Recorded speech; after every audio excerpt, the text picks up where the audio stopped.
मुंहिंजो नालो सूंअर अल्ताफ़ हुसैन, वेठल पीर मोहम्मद मुराद मोरी दादो। जीअं त मां अकील बालिग वात वकील आहियां। मुंहिंजी उमिरि 18 साल आहे। मूं पंहिंजी मर्ज़ी सां यामीन सोलंकीअ सां पसंदि जो परिणो कयो आहे।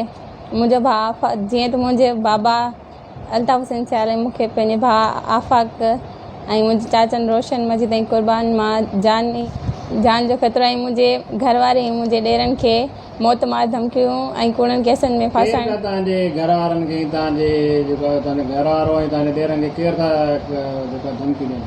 मुंहिंजा चाचा ऐं मुंहिंजा बाबा ऐं मुंहिंजो भाउ।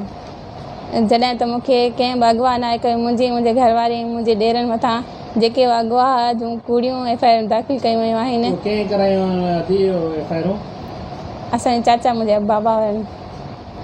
अगवा जूं कूड़ियूं FIR दाख़िल कयूं वियूं आहिनि। उन्हनि खे कूड़ो सम्झो वञे। ऐं जॾहिं त कंहिं बि मूंखे अगवा न आहे कयो, मुंहिंजे घर वारे ऐं मुंहिंजे ॾेरनि मथां जेके बि केस कया विया आहिनि उन्हनि खे कूड़ो सम्झो वञे। मां पंहिंजे घर वारे यामीन सोलंकी सां ख़ुशि आहियां। मां शीशन जज नौशरो फ़िरोज़ SSP नौशरो फ़िरोज़ ऐं वस वारनि खे हथ ॿधी अपील थी कयां त मूंखे ऐं मुंहिंजे घर वारे खे मुंहिंजे ॾेरनि खे तहफ़ुज़ फ़राहम कयो वञे।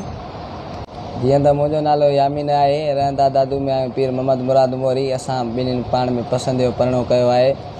हिकु पाड़े में रहंदा हुआसीं। असां डेली हिक ॿिए खे ॾिसंदा हुआसीं। उन करे असां पाण में हिक ॿिए सां पसंदि जो परिणो कयो आहे। ऐं हिनजा भाइरा ऐं हिनजा सौट मासात असांखे मारण जूं धमकियूं ॾेई विया आहिनि ऐं असां पसंदि जो परिणो कयो आहे। महिरबानी, असांखे हुन मां जान जो ख़तरो आहे। हिन जे पीउ मां ऐं हिन जे चाचनि मां ऐं हिन जे सौट ऐं मासातनि मां असांखे ख़तरो आहे।